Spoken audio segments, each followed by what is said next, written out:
What if you could face any insult, any frustration, and never lose your cool again? Carl Jung, the master of the human psyche, knew the secret to mastering your emotions lies not in suppressing anger, but in understanding its hidden roots, in the secret to never getting angry or bothered again. We'll reveal one simple trick, Jung's rule of 5 seconds and 5 transformative steps to turn triggers into power. From unmasking your shadow to anchoring in yourself. These Jungian insights will change how you handle life's provocations.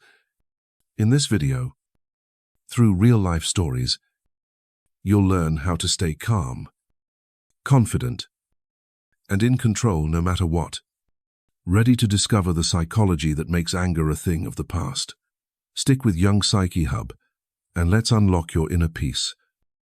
Starting now. What if the anger that flares up inside you isn't just about what happened, but about something much deeper? Carl Jung, the genius who mapped the human psyche, taught us about the shadow, the hidden part of ourselves where unacknowledged emotions like hurt, fear, or shame live. When someone cuts you off in traffic, snaps at you in a meeting, or forgets something important, you don't just get angry, you get triggered. That fire in your chest isn't the root of the problem, it's a signal pointing to something buried in your shadow. The first step to never getting angry or bothered again is to unmask these triggers, using Carl Jung's wisdom to peel back the layers and understand what's really driving your emotions. By naming the true feeling disrespect, rejection, or insecurity, you take the first step toward mastering your reactions. Let's set the scene. You're at work, and your colleague, Emily, sends you a curt email, dismissing your input on a project you've poured hours into. Thanks, but we're going a different direction, she writes, with no acknowledgement of your effort. Your jaw tightens, your heart races, and you're ready to fire back a sharp reply, or maybe you stew in silence, imagining all the ways she's disrespected you. That's anger. Right, not kite, says Jung. It's a trigger, rooted in your shadow. Instead of hitting send on that email, you pause. You ask yourself, what's really going on here? Digging deeper, you realize it's not just about the email, it's the sting of feeling overlooked, like your work doesn't matter. That feeling echoes a time in school when a teacher dismissed your efforts, planting a seed in your shadow that says, I'm not enough. By naming the trigger, I feel unappreciated, you strip away anger's power. You don't react. You reflect. You respond to Emily with calm clarity. I'd love to understand your direction better. Can we discuss? Suddenly, you're in control, not your anger. Unmasking your shadow's trigger has turned a heated moment into a chance to assert your worth. Carl Jung's concept of the shadow is profound. It's not just a storage locker for negative emotions, it's a treasure chest of insight. Your shadow holds the feelings you've pushed down, the ones you don't want to face because they're uncomfortable or painful. Anger is often a mask, a quick defense to cover up deeper wounds like rejection, insecurity, or fear of not being good enough. When you get triggered, your shadow is whispering, this feels familiar. Maybe it's a memory of being ignored as a kid, or a past relationship where you felt invisible. These triggers aren't random, they're patterns. And Carl Jung believed that by bringing them into the light, you can break their hold over you. Unmasking your shadow's triggers doesn't mean suppressing anger.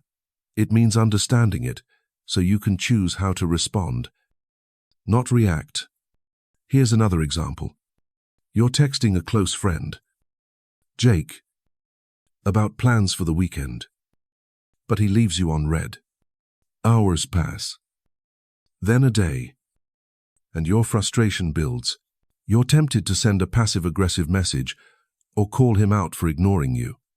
But Carl Jung's wisdom stops you. You pause and ask, What's this anger really about? Digging into your shadow, you realize it's not just about Jake's silence, it's the fear of being unimportant. A trigger tied to a time when a family member brushed you off repeatedly. By naming it, I feel dismissed. You take the heat out of your anger. Instead of lashing out, you choose to wait. You focus on other plans. Maybe grabbing coffee with another friend who values your time. A day later, Jake texts back, apologizing for being busy. Your calm response, no worries. Let's catch up soon. Keeps the connection intact without drama.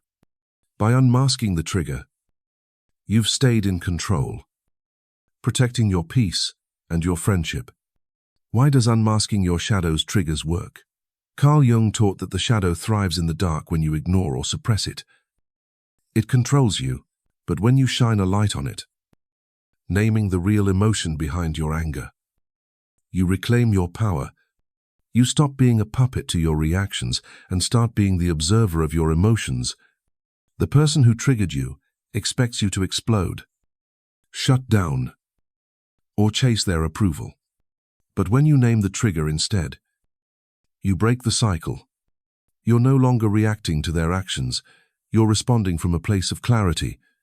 This shift doesn't just calm you down. It changes how others see you. They sense your strength, your self-awareness, and they're forced to rethink their behavior. So, how do you unmask your shadow's triggers? The next time you feel anger rising, pause. Notice the physical signs: tight jaw, racing heart, clenched fists. Then ask, what's underneath this? Is it hurt insecurity? A fear of being unseen? Write it down. Talk it out with a trusted friend, or just sit with it. For example, if a co-worker's snarky comment sets you off, don't fire back. Ask, what does this remind me of? Maybe it's the feeling of being undervalued, tied to a past job where you were overlooked. Name it, I feel disrespected. Then choose your response. Maybe it's addressing the issue calmly or letting it go if it's not worth your energy. This process, rooted in Carl Jung's shadow work, turns anger from a reflex into a choice. Let's try one more scenario. You're at home, and your partner, Sarah, forgets an important date. You plan together, you're fuming, ready to confront her about how she doesn't care. But you tap into your shadow. You pause and ask, what's this anger really about? You realize it's not just the forgotten date. It's a trigger tied to feeling unimportant, echoing a time when your efforts went unnoticed in childhood. By naming it, I feel unvalued, you shift gears. Instead of arguing, you say, hey, that date meant a lot to me. Can we talk about it? Your calm approach opens a dialogue, and Sarah apologizes, explaining her stress. By unmasking the trigger, you've turned a potential fight into a moment of connection. The lesson here is transformative. Unmasking your shadow's triggers takes the power away from anger and gives it back to you. By embracing Carl Jung's wisdom, you learn that anger isn't the enemy. It's a signal pointing to deeper truths. When you name those truths, and you stop reacting and start responding with strength, ready to take this further, let's move to the next step and discover the power of a simple pause. What if the difference between losing your cool and staying in control was just 5 seconds? Carl Jung, the visionary who unlocked the secrets of the human psyche, described the self as the core of your being, the integrated, authentic center that guides you when you align your emotions, thoughts, and actions. When someone triggers your anger, a snarky comment, a careless mistake, or a moment of disrespect, your instinct is to react instantly, to lash out or shut down. But Carl Jung's wisdom, combined with a simple tool called the 5-second pause, gives you the power to choose differently. The second step, to never getting angry or bothered again, is mastering this pause. A brief moment that lets yourself take the wheel, transforming triggers into opportunities for clarity and strength. Let's set the scene. You're driving to work, and another driver, Mike, cuts you off in traffic, nearly causing an accident. Your heart races. Your hands grip the wheel, and you're ready to honk or yell out the window. That's your body's fight or flight response kicking in, urging you to react. But instead, you tap into Carl Jung's self and the 5-second rule. You count backward. 5, 4, 3, 2, 1. You take a deep breath. In those 5 seconds, you ask, is this worth my peace? You realize Mike's reckless driving isn't personal, it's just a moment, not a verdict on your worth. Instead of honking, you let it go, focusing on the podcast, playing in your car, or the day ahead. By pausing, you've connected with yourself, choosing calm over chaos. Mike drives on, oblivious. But you've won. You've kept your peace and stayed in control. Carl Jung's concept of the self is about wholeness, integrating your emotions, instincts, and wisdom to act from a place of authenticity. When you're triggered, your initial impulse comes from your shadow or ego, not yourself. That urge to snap back or stew in frustration is your nervous system trying to protect you. But it often leads to regret. The 5-second pause interrupts this automatic reaction, giving yourself a chance to step in. It's like hitting the reset button on your emotions, allowing you to respond with intention rather than instinct. This brief moment of stillness isn't weakness, it's a power move, rooted in Carl Jung's belief that true strength comes from aligning with your deepest, most authentic core. Here's another example. You're in a team meeting, and your co-worker, Lisa, interrupts you mid-sentence to dismiss your idea. That won't work, she says, cutting you off. Your chest tightens, and you're tempted to argue or retreat into silence, feeling humiliated. But you remember the 5-second pause. You count 5, 4, 3, 2, 1. You breathe and connect with yourself, asking, what do I want to show here, instead of snapping back? You respond calmly, I'd like to finish explaining my idea. Then we can discuss alternatives. Your steady tone shifts the room's energy. Lisa backs off, and others nod in support. By pausing, you've let yourself lead, turning a moment of frustration into one of confidence. You didn't just avoid anger, you showcased your strength. Why does the 5-second pause work so powerfully? Carl Jung taught that the self is the center of your psyche, where clarity and wisdom reside. When you react instantly to a trigger, you're letting your shadow or ego drive parts of you tied to old wounds or defenses. But when you pause for 5 seconds, you create space for yourself to take over. Neuroscience backs this up. A brief pause disrupts the brain's automatic response loop, giving your prefrontal cortex, the part responsible for rational thinking time, to catch up. In those 5 seconds, you're not suppressing your anger. You're choosing whether it deserves your energy. This choice makes you unpredictable to those who expect you to react, forcing them to rethink their actions. So, how do you master the 5-second pause the next time you feel anger or frustration rising? Notice the physical signs: racing heart, clenched jaw, shallow breath. Start counting backward. 5, 4, 3, 2, 1. Use those seconds to breathe deeply and ask, what does myself want in this moment?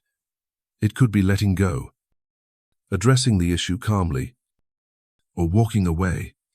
For example, if a friend cancels plans last minute, making you feel brushed off, don't fire off an angry text. Count 5, 4, 3, 2, 1. Then decide maybe you call them later to discuss, or you focus on your own plans. Each pause strengthens your connection to yourself, building a habit of calm, intentional responses over impulsive reactions. Let's try one more scenario. You're at home, and your partner, Alex, snaps at you over a small mistake. Like forgetting to do the dishes, your instinct is to snap back or sulk, feeling attacked. But you count 5, 4, 3, 2, 1. You breathe and connect with yourself, asking, is this about the dishes or something deeper? You realize Alex's tone triggered a feeling of being unappreciated, but you choose not to escalate. Instead, you say, I hear you're upset. Can we talk about what's going on? This opens a conversation, and Alex admits they're stressed about work. By pausing, you've turned a potential argument into a moment of connection, all because you let yourself guide you. The lesson here is transformative. The 5-second pause is your bridge to the self, giving you the power to choose clarity over chaos. By embracing Carl Jung's wisdom, you learn that anger doesn't have to control you. You control it. Those 5 seconds are where your strength lives, where you decide who you want to be. Ready to take this further? Let's move to the next step and discover why your emotions aren't always the truth. What if the anger boiling inside you isn't the truth, but just a story you're telling yourself? Carl Jung, the pioneer who charted the depths of the human psyche, described individuation as the journey to become your truest self, by integrating all parts of your being, your emotions, thoughts, and inner wisdom. When someone triggers your anger, a forgotten promise, a harsh word, or a dismissive glance, it feels like a verdict on your worth. But Carl Jung's wisdom reveals a game-changing truth. Emotions are not facts. They're signals, not sentences. The third step to never getting angry or bothered again is to separate your feelings from reality, using the process of individuation to respond with clarity instead of reacting from chaos. By questioning the stories behind your emotions, you reclaim the power to choose your truth. Let's set the scene. You're waiting for a reply from your best friend, Mia, about plans you made together. Hours pass, then a day, and your phone stays silent. Anger creeps in, mixed with hurt. She doesn't care about me, you think? Your emotions scream that you're being ignored, rejected, maybe even replaced. But instead of firing off an accusatory text, you tap into Carl Jung's individuation. You pause and ask, is this feeling the truth?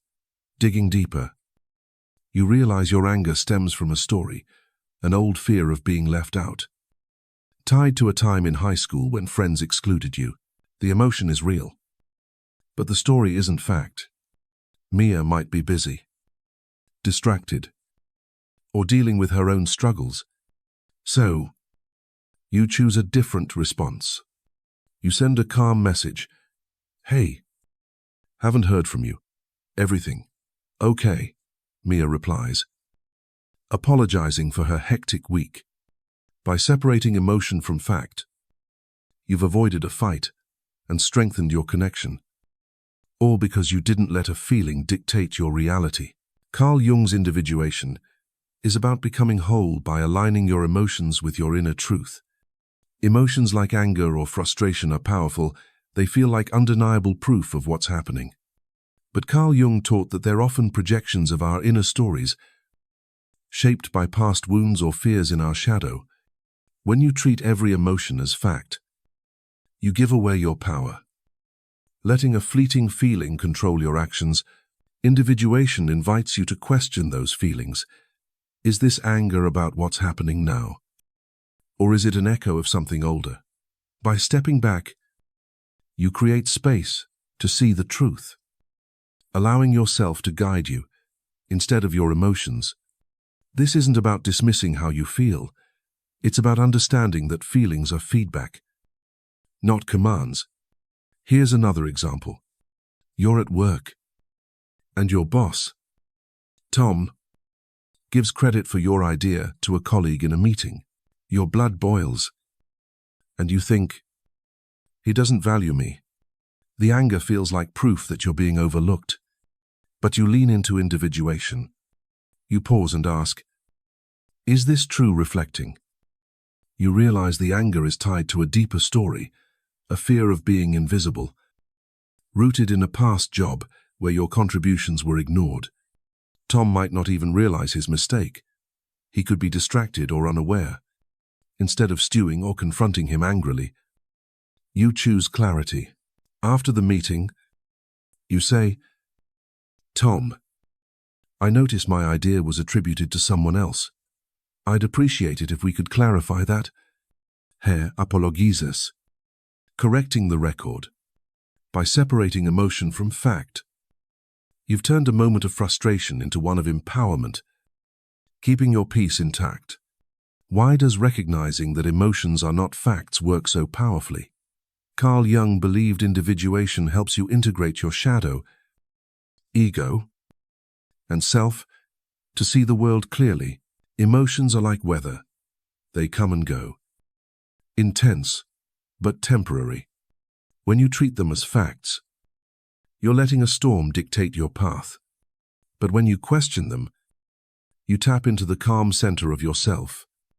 Neuroscience supports this. Emotions activate the amygdala, the brain's alarm system, but pausing to reflect engages the prefrontal cortex, where rational thought lives.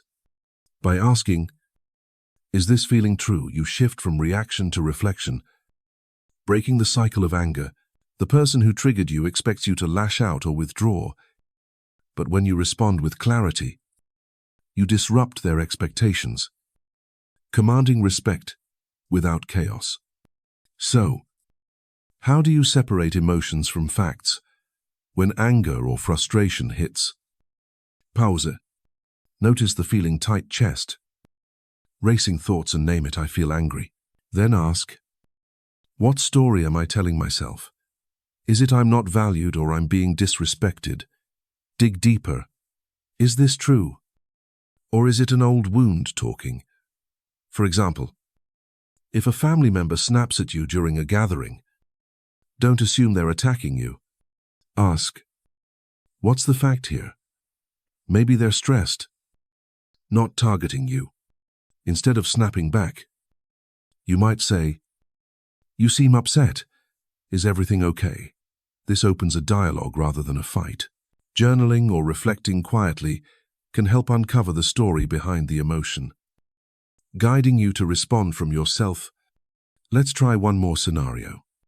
You're in a relationship, and your partner, Sam, forgets to call when they promised. Angasuas. And you think, they don't care about me. The emotion feels like truth, but you apply individuation. You pause and ask, is this fact or a story? Reflecting, you realize the anger ties to a fear of being unimportant, echoing a childhood where you felt overlooked. Sam might be caught up with work or distracted, not dismissing you. So, you choose a calm response. Hey, you didn't call last night, everything okay? Sam explains they were swamped and apologizes. By not letting the emotion define the truth, you've avoided a pointless argument and kept your peace. The lesson here is transformative. Emotions are not facts. They're signals you can question through Carl Jung's individuation. By separating feelings from reality, you stop letting anger control you and start choosing responses that reflect your true self. You don't just stay calm, you become unstoppable. Ready to take this further? Let's move to the next step and discover how letting go of expectations frees you from frustration.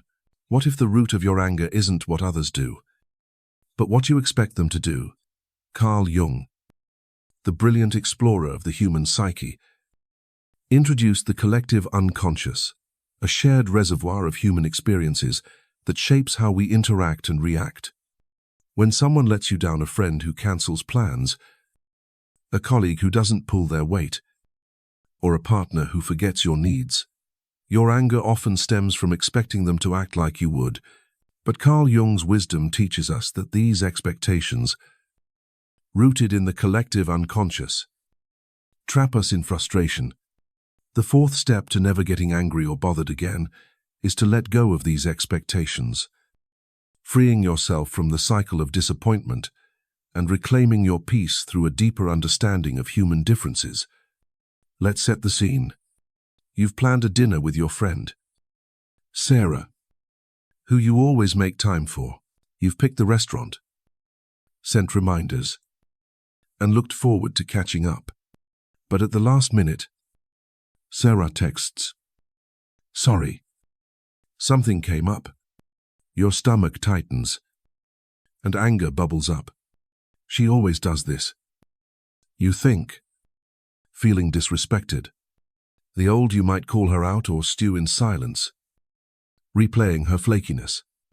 But Carl Jung's collective unconscious offers a different perspective. You pause and reflect. Why am I so upset? You realize your anger comes from expecting Sarah to prioritize you the way you prioritize her. An expectation shaped by shared human patterns of wanting loyalty and connection.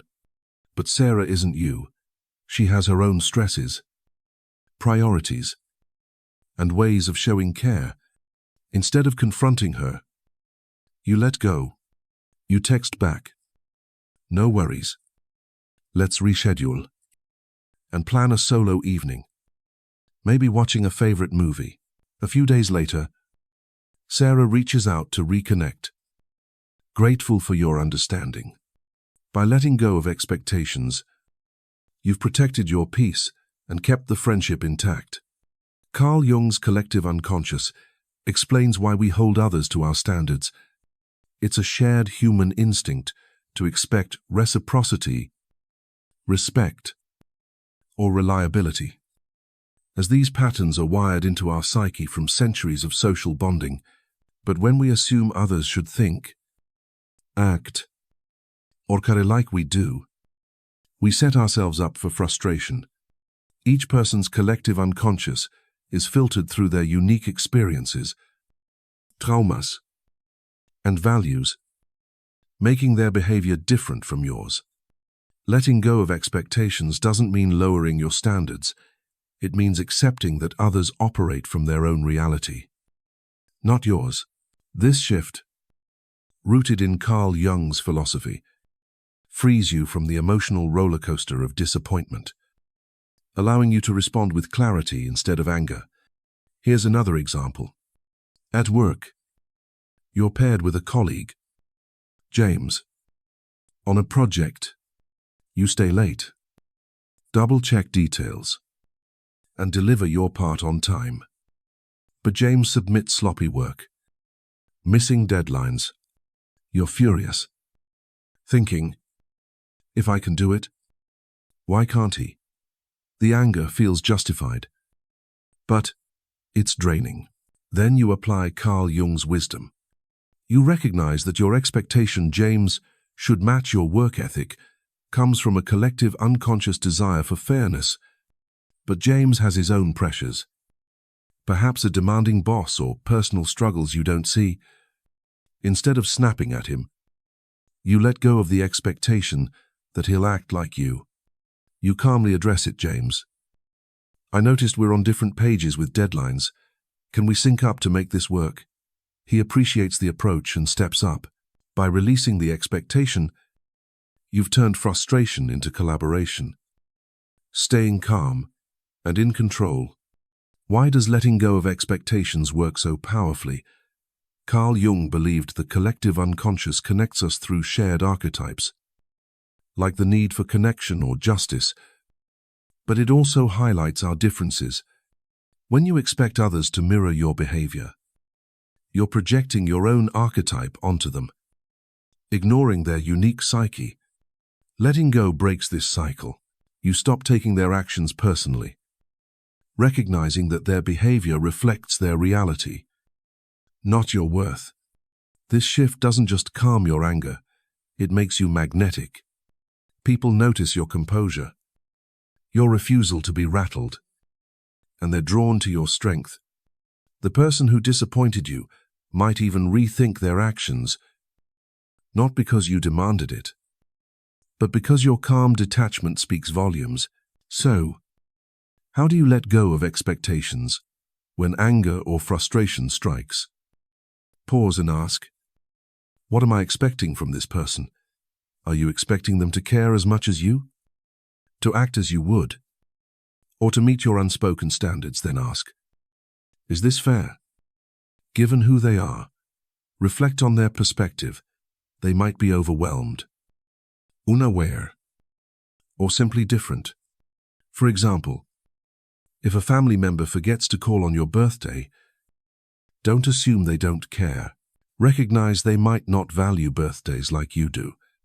Instead of getting mad, call them and say, "Missed hearing from you. Want to catch up?" This keeps the connection without resentment. Journaling or meditating can help you identify expectations rooted in the collective unconscious, freeing you to respond with understanding. Let's try one more scenario. You're in a relationship, and your partner, Emma, forgets to help with a task you asked for. Like grocery shopping, anger flares. You think, if I can remember, why can't she? But you tap into the collective unconscious. You realize your expectation that Emma should match your reliability stems from a shared human need for partnership. But her reality is different. Maybe she's stressed or doesn't see the task as urgent. Instead of arguing, you let go and say, "Hey, I noticed the shopping didn't happen. Can we plan it together?"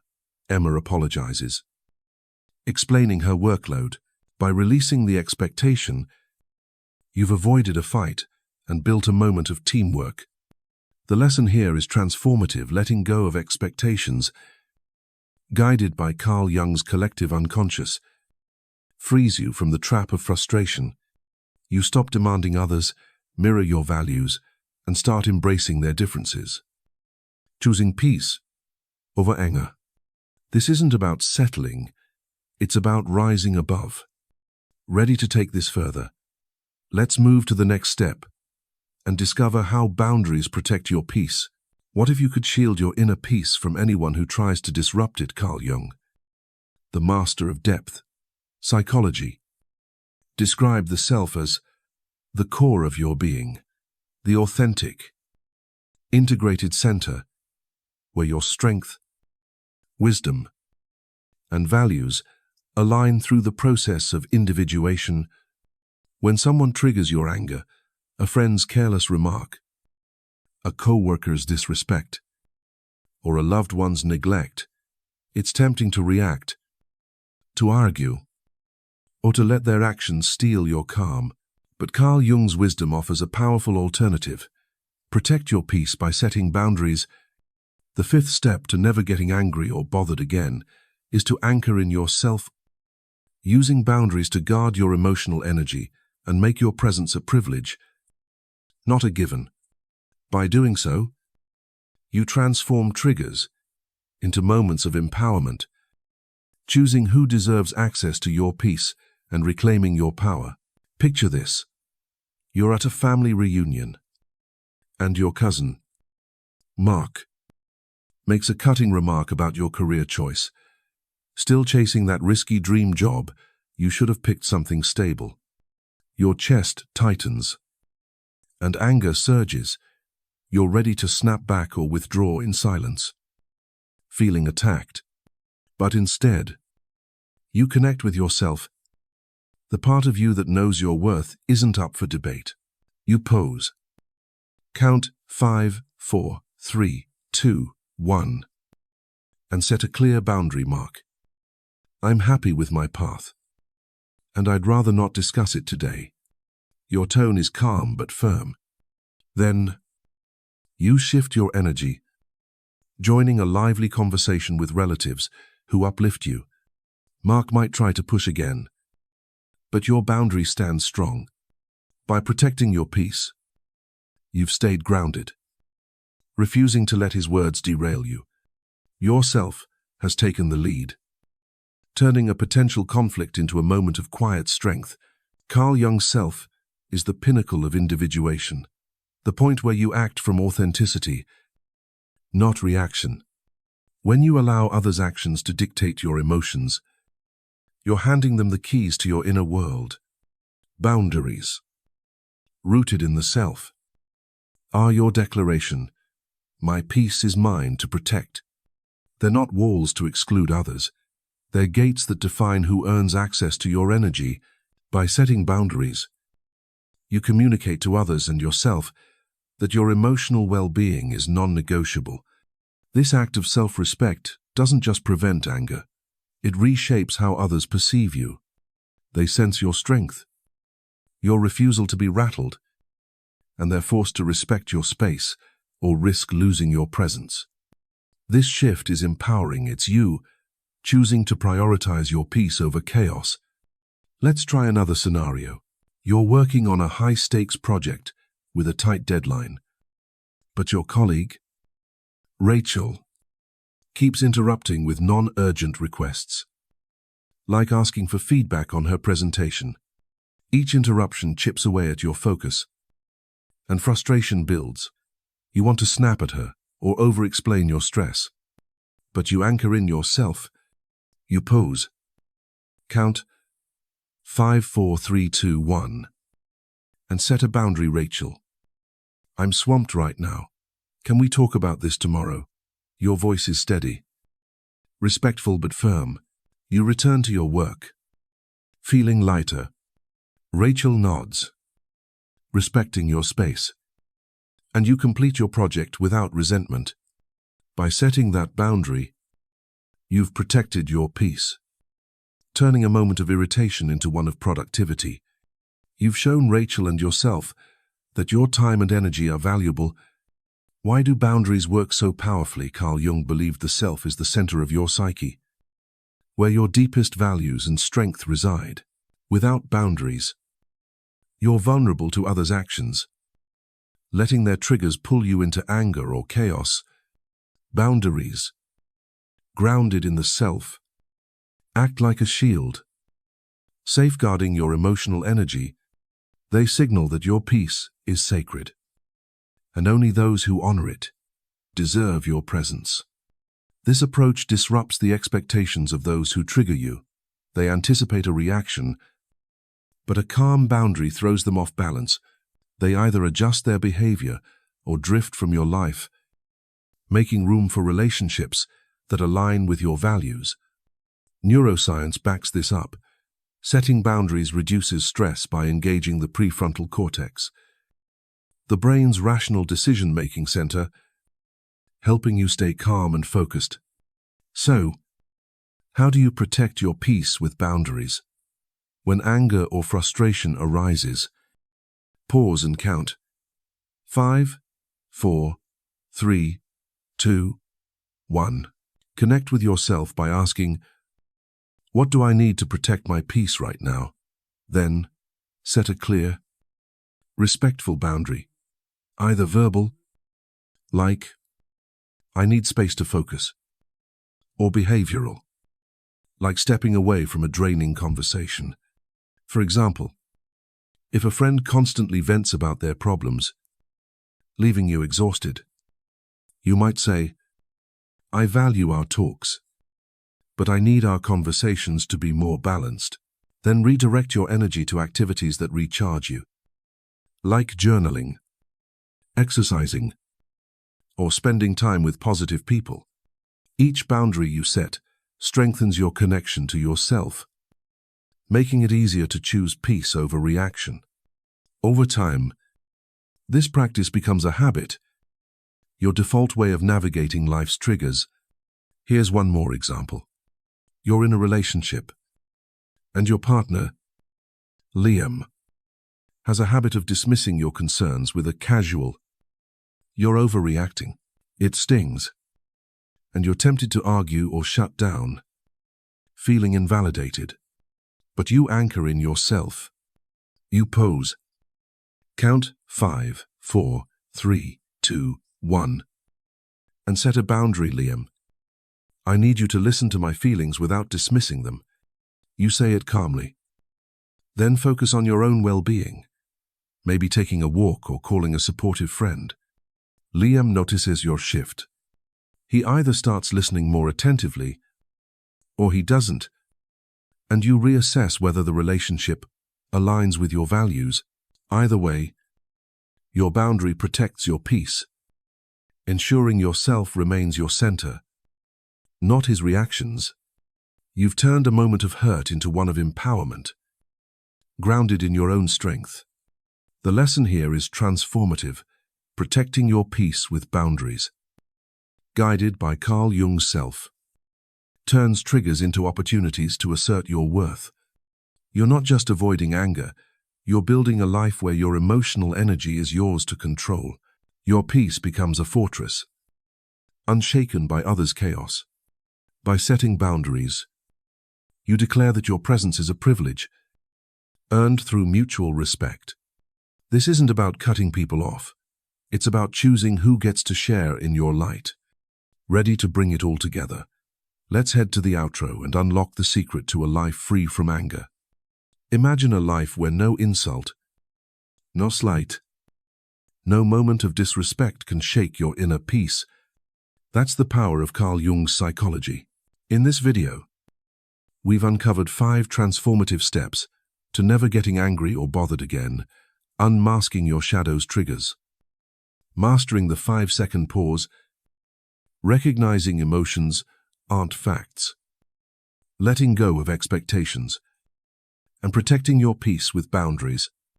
These Jungian principles, paired with the simple rule of 5 seconds, aren't just tools, they're a blueprint for a life where you control your emotions, not the other way around. Carl Jung's wisdom shows us that anger isn't your enemy, it's a signal, a chance to grow stronger, wiser, and unshakable. Now, picture yourself walking through life with the calm confidence of yourself, untouched by chaos. That's not a dream, it's the Jungian way. Start today. The next time anger rises, count 5, 4, 3, 2, 1. Name your trigger and choose peace. If this journey inspired you, don't keep it to yourself. Hit that subscribe button to join Jung Psyche Hub for more life-changing insights from Carl Jung's psychology. Share this video with someone who needs to master their emotions, maybe a friend caught in frustration or a colleague battling stress. Drop a comment below. Which of these 5 steps will you try first? We read every comment and can't wait to hear your story. Like this video, ring the bell, and let's build a life where your peace is untouchable. Together,